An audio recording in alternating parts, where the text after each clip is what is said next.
Hi, and welcome back to this week's Amazing If podcast. We're Helen and Sarah, the founders of Amazing If. It's a business all about helping people to have happy careers. And this week we're continuing our series on confidence gremlins, where we're talking about the top 10 confidence gremlins that get in our way at work. And we've got an interesting one this week. We're focusing on a fear of blushing and kind of your body reactions to feeling scared or fear at work. But before we go into what that looks like and how it holds people back, we're just going to do a quick recap on what confidence gremlins are and why they matter to you in terms of your career. So the first thing to think about is that confidence gremlins are something that we should all acknowledge that we have. It's not just something that if you're, starting out in your career that you're going to have. Lots of senior people that we have worked with have them. Not everyone knows they have them. So I think some people can carry these fears around with them that stop them doing things. And really this series is all about helping to surface what they are for you and helping you to overcome them.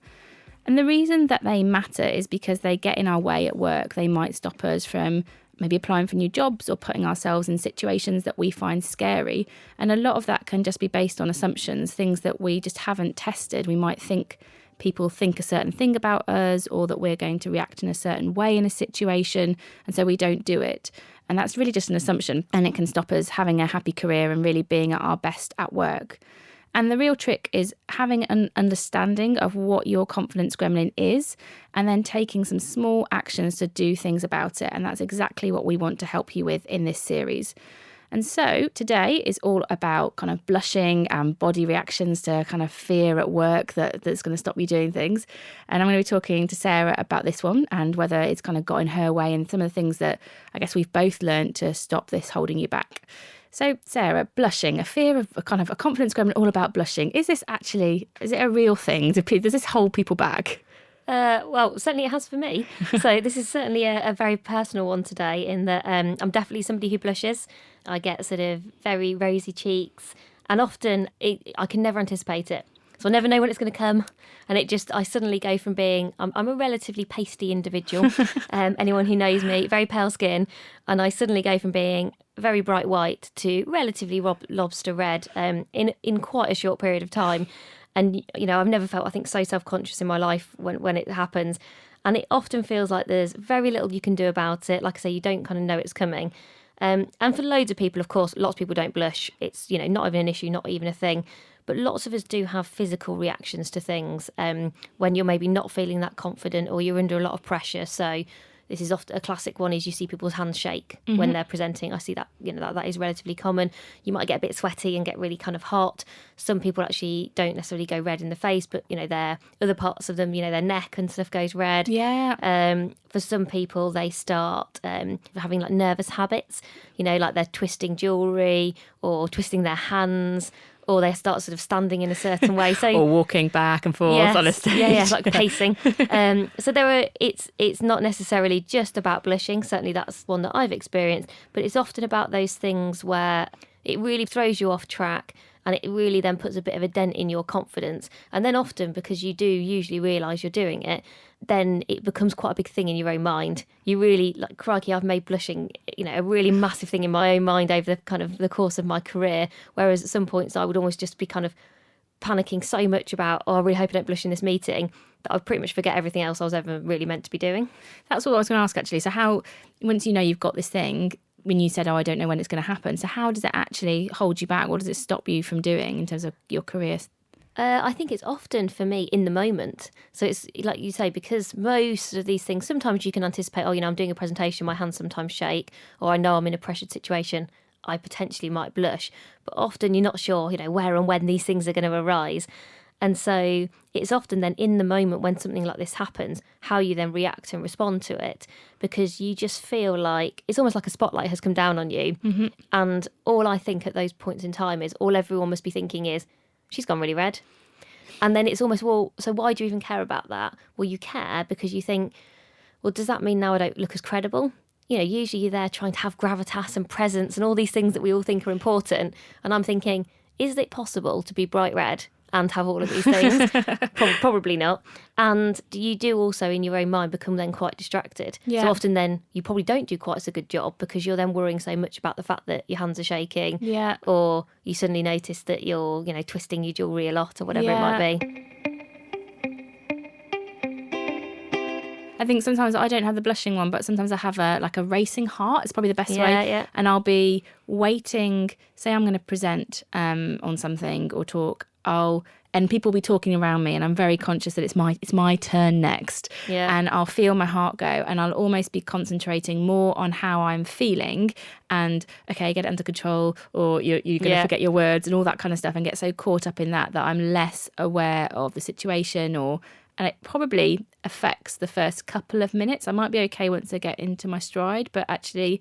And I think sometimes the first couple of minutes can be the most important ones. Yeah. But you've got so caught up in your body's reaction to a situation that it's kind of overwhelmed you in that kind of the time that you could make an impression. Yeah. And as a result, I might think, oh, that situation was particularly scary. I might not do that again. Yeah. And I think the other thing I found is that you sometimes feel a bit helpless about what to do about this. So I've actually definitely had feedback before of people saying, oh, you sometimes go a bit red under pressure, and I'll kind of be like, right, yeah, I know that. What do you want me to do? Yeah. Because you feel actually, like quite helpless. You're like, well, I don't know what you want me to do about I'm that. I'm sure a lot of people are listening and thinking, well, if I don't know when it's going to come on, and I can't stop my body reaction, and this is just something I'm scared of, how can I do anything about it? So I think it would be really good if we can help people with, these are some practical tips for you, because I think of all the confidence gremlins, this does feel like the one that is, it's a physical reaction. How could you possibly control it? Yeah.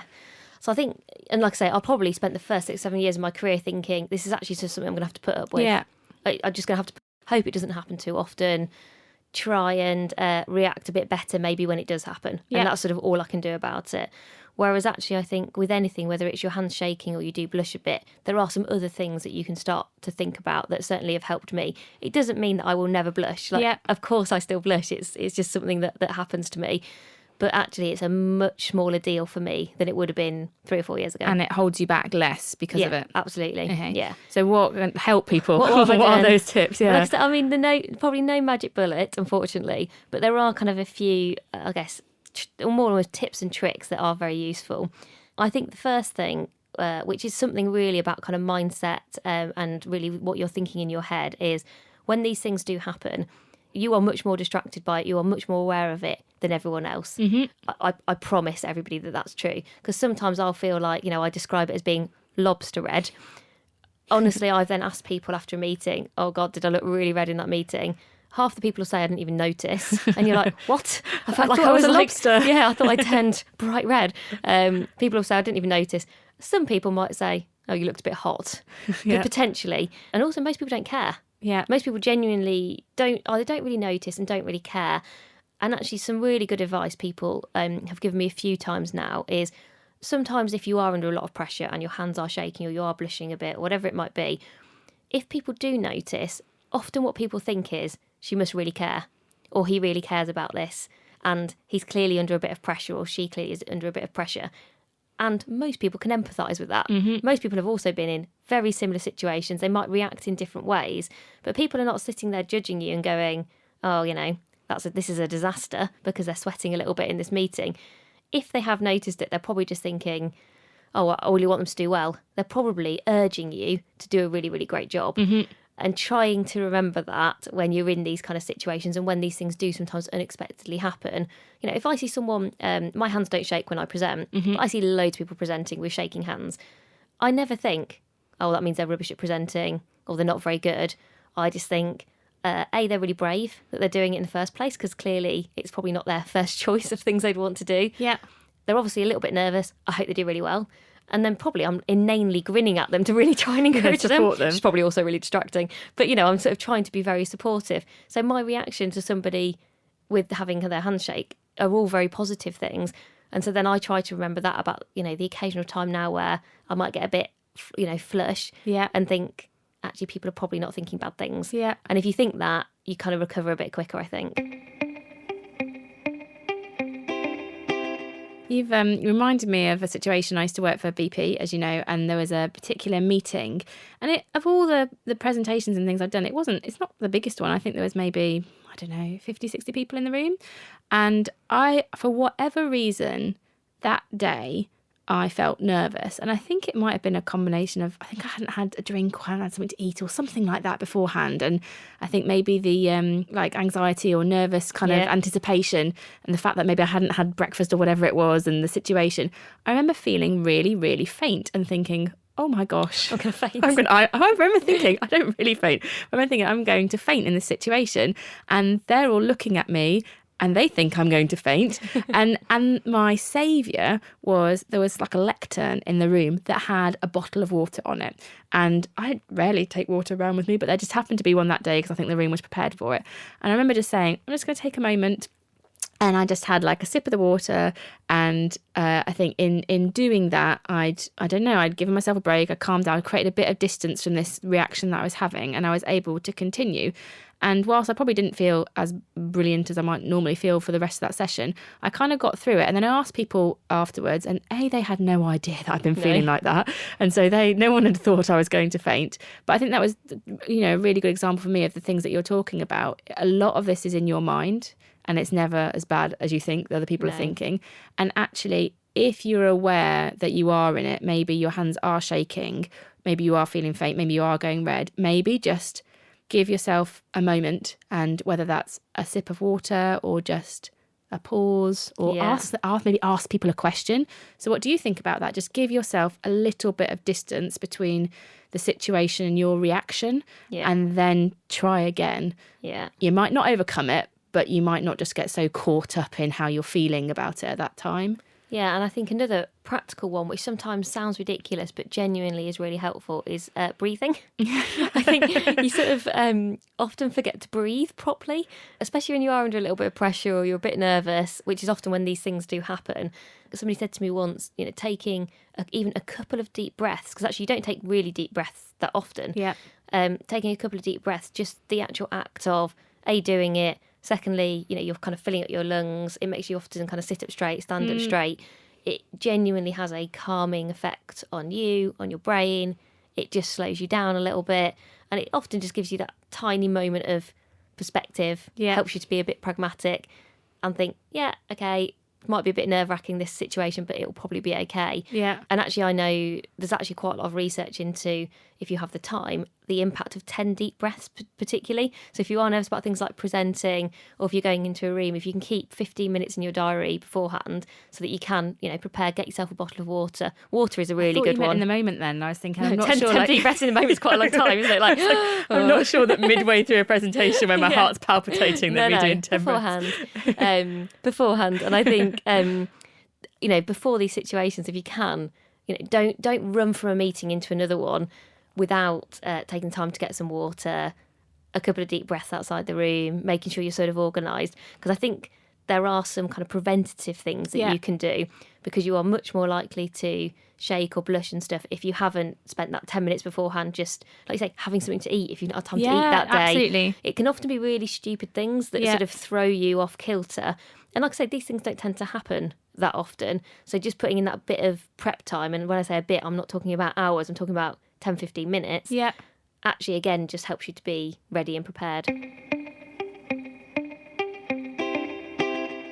There's probably something in it as well when we're talking, it's come to my mind about actually just being aware of what it was in the situation that made you go red or made you feel faint. So for me on that day, I think it probably was that I hadn't had something to eat. I felt the same nervous energy that I might feel in another situation, but I think that combined with I hadn't had my breakfast that morning created that physical reaction. So now I know, have your breakfast before you have a big meeting. It might be it's a particular person that makes you blush, that every time it's that person that's causing it. We'll see maybe how you can have a meeting with them or interact with them outside of just a meeting where everybody else is. I think maybe tune into what is it specifically about is it a small room? Is it a big room? Is it triggers? I think it's what your triggers. And that's the other thing to really think about. What does trigger these reactions in you? Because I think for most people, it's not like I blush all day, every day. No, not at all. Hardly ever. If I spoke to lots of people, they wouldn't even necessarily know that it was something that, that I was even worried about. Yeah. And so actually, when I really thought about when do I blush, I realised that it was sometimes when I said something that I then thought, yeah, that sounded stupid. So in my head, I was already editing. Yeah. I'd say something and think, oh no, that's not very good. And then I'd almost blush for myself. I'm actually embarrassed for myself about what I just said, especially I think probably with more senior people in the room, where you're trying to have kind of credibility. So that would be one. Or sometimes where I'd say something off the cuff, actually. So I'm not genuinely a particularly kind of spontaneous person, but sometimes when I'm actually very, very comfortable, I'll say something off the cuff and then think, I'm not sure that's appropriate. Or, I'm not sure I should have quite said that. The oops blush. Yeah, and then also, I'm also a bit embarrassed about, and again, I'm embarrassed for myself, and then that reaction is I then blush. So it doesn't necessarily mean that I can stop it every time, but then I kind of react much better. So if I say something a bit stupid, I'll kind of think, oh, that's why I'm blushing a bit, and then I can recover. And often, to your point earlier, sometimes what helps me recover really well is just withdrawing from a conversation very momentarily. So I might just think, oh, that sounded a bit stupid. Yeah. Most people probably haven't noticed, but I'll just have that little moment in my head and I'll just wait a minute, I'll pause, I'll take a bit of a deep breath. Yeah. And then I sort of try to get involved again quite quickly without making it a big deal. I think that's the thing that's really changed for me is I've stopped worrying about, is it a big deal if it does happen? Yeah. Rather than thinking it was never going to happen, I still sometimes will say something that probably is a bit idiotic, to be honest. And then I am embarrassed for myself and then just go, oh, well, no one's perfect. I'll just move on. And I think the consciousness of your triggers, again, it makes it not such a big thing. So I blush in every meeting isn't true at all. There are certain situations where there's a trigger, which is quite rare, that might make you blush, should mean that it won't hold you back all the time and that you're aware of that trigger and then hopefully you can move on from it by maybe giving yourself a bit of distance. Yeah. But I think, if you can get a bit more specific about the triggers, it can hopefully be a bit less scary. So we talked about, taking a breath, breathing. We talked about maybe giving yourself a break, asking someone a question or whatever it is, just to distance yourself from the reaction. Any other tips for people that are scared of having these reactions and it's stopping them doing things? I think just don't be afraid to think about solutions that might just help overcome these things in the moment. So kind of what I mean by that is if you're somebody whose hands shake when you present, most of the time you feel worse or the shaking is more obvious where people are holding paper. Mm-hmm. I always think because then the paper is really shaking. It's like your arm is a foot longer and it's just shaking exactly more. So for those people, I'll often say to them, I appreciate it is already scary to present, but do you know what? I think you're probably better off presenting not holding bits of paper because 9 times out of 10 they never look at that bit of paper. It's a crutch. So rather than then getting rid of the paper, I'll say wear something where you can put it in your pocket. Yeah. So if the reason you need that bit of paper is it's a crutch in case I forget something, that's fine, I understand that. Put that bit of paper either down or put it in your pocket. So it's still there. You've just not got it in your hands that are then kind of frantically shaking. If you're somebody, can get a bit overly hot or you get a bit kind of sweaty and stuff, don't wear clothes that are going to make you even hotter, even sweaty. Certain fabrics. Like, don't wear pale blue. Yeah, they pretty much don't wear. Don't wear. You won't see me wearing pale blue that often in a very sort of stressful situation. And for me, with like blushing and stuff, if I think there might be a situation where that might actually happen because I'm going to be under a lot of pressure or whatever it might be, I'll think so things like wearing a bit more makeup can be really helpful. And inevitably, it's the one time you wear no makeup that you blush and you think, oh, great. It's probably really obvious today. So they're really small things. It's like they're almost cheating, aren't they? They're like little cheats. You are tiny little cheats that just give you probably a bit of reassurance. And again, it gives you that bit of confidence that if this thing does happen, it's not going to be the end of the world. Yeah. Okay, well, thanks for that, because actually this isn't one of my confidence gremlins, and because it is such a physical kind of reaction, I was really interested to have the conversation to see what are the practical things that people can do. And I think hopefully if this is something that, if you're listening and this is something that you're struggling with, actually you can take some, I guess, confidence away from these things that you can do something about that. There are these practical things that you can do so that this doesn't get in your way at work and it doesn't stop you from having a happy career. So I think we're going to leave that there today. Hopefully we've given you lots and lots of ideas. Remember as well that this is just one episode in our 10-part series. We've got lots of other confidence gremlins that we've been talking about that we know are common issues for people and that we've been giving you our ideas and tips of how you can overcome them. You can catch up with all of that on iTunes. And if you want to read more about how to overcome your confidence gremlins, we've got a book on it, which you can get on Amazon.